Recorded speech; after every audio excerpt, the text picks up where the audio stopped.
दोस्तों 144 साल बाद आए महाकुंभ में लोग अपना उद्धार करवाने गए थे, पाप कटवाने गए थे, लेकिन क्या से क्या हो गया। लोग चीख रहे हैं, चिल्ला रहे हैं, बचाने की गुहार लगा रहे हैं,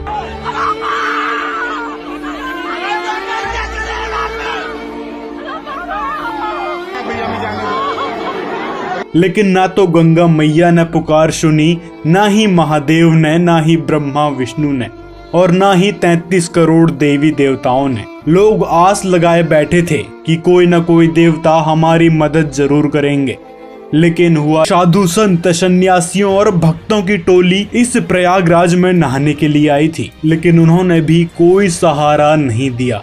लोग रोते रहे, भगवान से गुहार लगाते रहे, लेकिन सुनने वाला कोई नहीं था। जिन गुरुओं को हम महान समझते थे, बड़े पहुंचे हुए महापुरुष समझते थे, धीरेन्द्र शास्त्री जैसे कथावाचक लोगों की मन की बात जान लेने का दावा करते थे, वो तक भोले भक्तों की मदद नहीं कर पाए।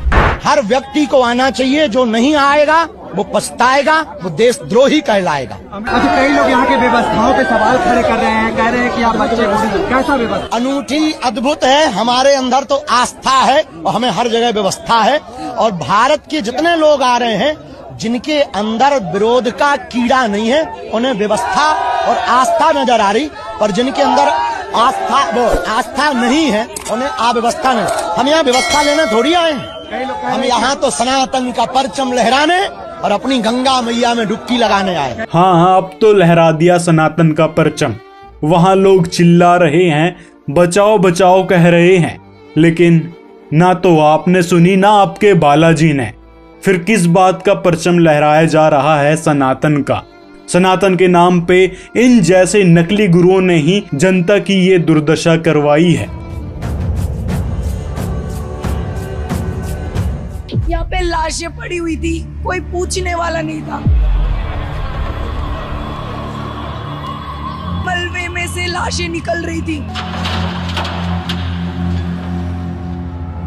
ये आप देखेंगे, एक ट्रैक्टर भर करके यहाँ से कपड़े, लत्ते, चप्पल सब कुछ ले जाया जा रहा है। भगदड़ के जो निशानियां हैं उसको हटाया जा रहा है। कम से कम 7-8 ट्रैक्टर गए। ये तस्वीरें छिपाई जाएंगी, जो ये गवाही है बताएगा, इसकी कोई जिम्मेदारी लेगा कि नहीं लेगा। भगदड़ हुई है, उसका किसी वीडियो में, किसी चैनल में कैजुअलिटी का कहीं जिक्र ही नहीं है। इतने कार्ड यहाँ पे लावारिस है, इसका मतलब ये लोग कहाँ चले गए? हम लोग उठा रहे हैं, गिर रहे हैं, लोग कितने कुचल भी गए। उन्होंने ये बात क्यों नहीं बताया कि संगम के अलावा जूसी इलाके में भी भगदड़ मची थी। इस एक बड़ी घटना से इन नकली गुरुओं द्वारा फैलाए गए पाखंड और अंधभक्ति की पोल खुल रही है कि किस प्रकार इन्होंने लोगों को दिग्भ्रमित किया है सनातन के नाम पर, हिंदू धर्म के नाम पर। किस प्रकार लोगों को ये शास्त्र विरुद्ध भक्ति करवाने में तुले थे, और इसी कारण ये लोग लोगों की जान के दुश्मन बन बैठे। और मेरी वाइफ से भगदड़ हुई, मेरा हाथ छूट गया, बस इतने में मुझे पता नहीं चला। सिस्टर वो जगह चले गए, मैं बहुत परेशान हूँ। मैं सुबह से खूब ढूंढ रहा हूँ, लेकिन मेरा कोई पता मुझे नहीं मिल पा रहा है।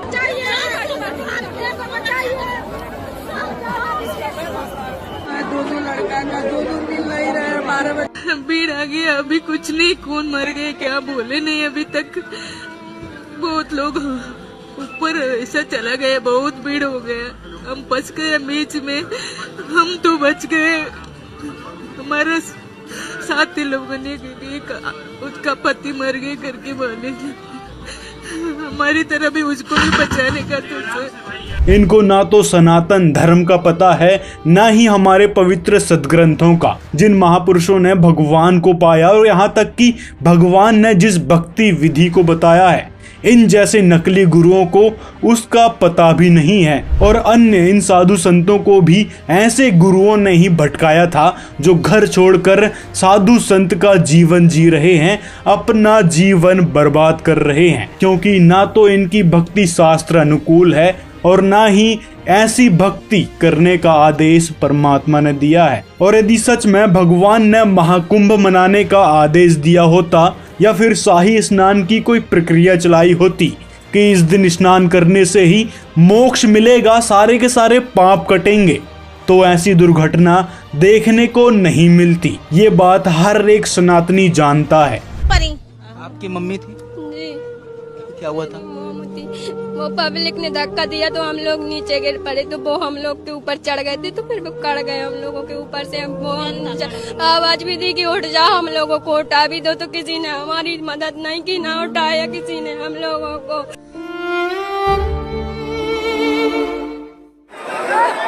हर तरफ गूंजती चीखें। माँ खत्म हो गया, मेरा माँ खत्म हो गया। तो माँ को गोदी को उठाते हम सोचे हम भी मर जाएंगे।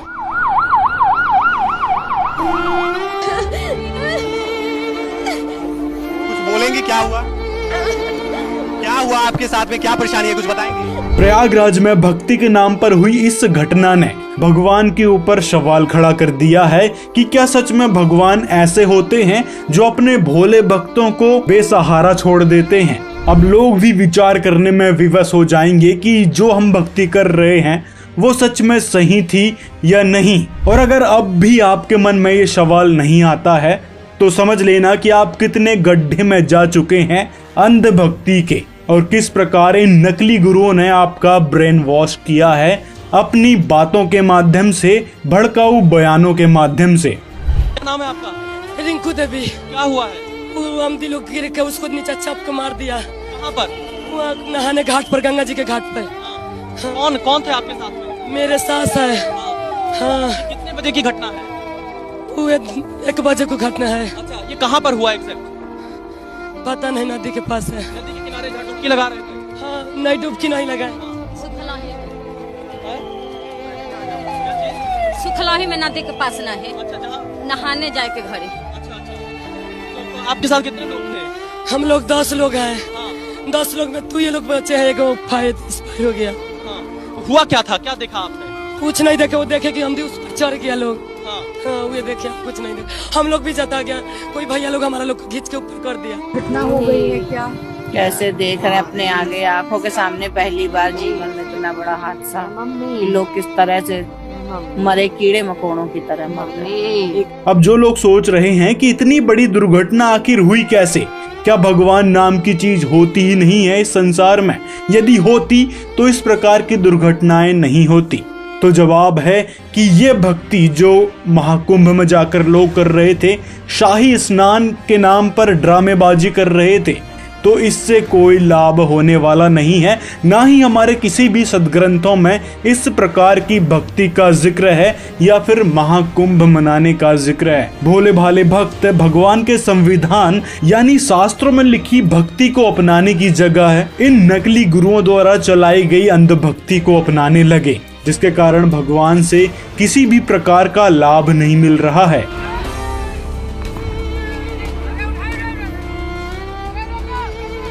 महाकुंभ के मौनी अमावस्या स्नान के दौरान प्रयागराज के संगम तट पर भगदड़ मच गई, जिससे कई श्रद्धालुओं की जानें चली गई और अनेक लोग घायल हुए। यह हादसा उस वक्त हुआ जब संगम तट पर स्नान करने के लिए श्रद्धालुओं की भारी भीड़ जमा हो गई। मौनी अमावस्या पर स्नान का विशेष महत्व होता है, जिसके चलते करोड़ों की संख्या में श्रद्धालु संगम पहुंचते हैं। लेकिन इस बार भीड़ के अत्यधिक दबाव के कारण हालात बेकाबू हो गए। यहाँ पर संत रामपाल जी महाराज बताते हैं, पर भी लेन जात है दुनिया, हमरा ज्ञान किने ना सुनिया।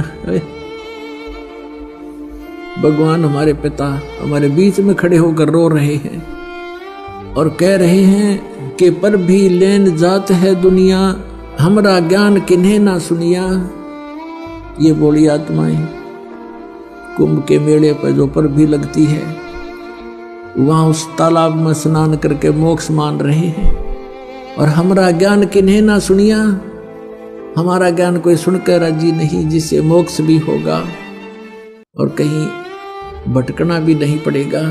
अब क्या बताते हैं परमात्मा कि चारों युग में मेरे संत पुकारे और कूक कहा हम हेल रे, ये हीरे माणिक मोती बरसे और ये जग चुगता ढेल रे। कहती है अनजानपने में हमारे इस तत्व ज्ञान को स्वीकार ना करके इस आन उपासना रूपी शास्त्र विधि त्याग का मनमाना आचरण करके ये डले ढोरे हैं। श्रीमद् भगवत गीता अध्याय नंबर 16 के श्लोक नंबर 23 और 24 में स्पष्ट किया है कि शास्त्र विधि को त्याग कर मनमाना आचरण करते हैं जो व्यक्ति, उनको न तो सुख होता है, न उनकी कोई परम गति होती है और न ही उनको कोई सिद्धि प्राप्त होती, अर्थात यूजलेस है। तो दोस्तों आप सभी से निवेदन है, जो चले गए हैं उनको ही देखकर आप अपने जीवन की दिशा बदल सकते हैं। वो लोग बेचारे गए थे अंध भक्ति के तहत अपने जीवन का उद्धार करवाने, लेकिन हुआ इसके विपरीत।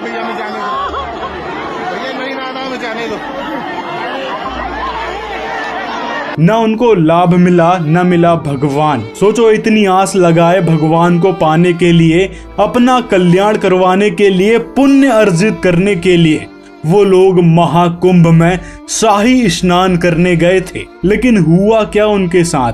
इतना संघर्ष करने के बाद भी भगवान उनकी रक्षा नहीं कर पाए, मतलब उस भक्ति से उनके पाप या फिर कहें कर्म संस्कार नहीं कट पाए, तो आपके कैसे कटेंगे? इन सारी बातों से स्पष्ट होता है कि अंधश्रद्धा भक्ति हमारे लिए हानिकारक है। इसीलिए हमने शास्त्रों में बताई भक्ति विधि को ही अपनाना चाहिए।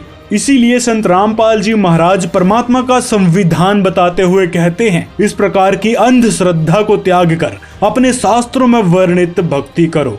जो शास्त्रों के विपरीत इस प्रकार की भक्ति साधना में आरूढ़ हो चुके हैं, उसको तुरंत त्याग देना चाहिए और शत भक्ति संत रामपाल जी से ग्रहण करनी चाहिए पवित्र शास्त्रों के अनुसार, जिससे परमात्मा मिलेगा ही और साथ में वह लाभ मिलेंगे, पाप कर्म कटेंगे, हमारे पिछले जन्म के कर्म संस्कार कटेंगे, जिसके कारण दुख आते हैं, अकाल मृत्यु हो जाती है।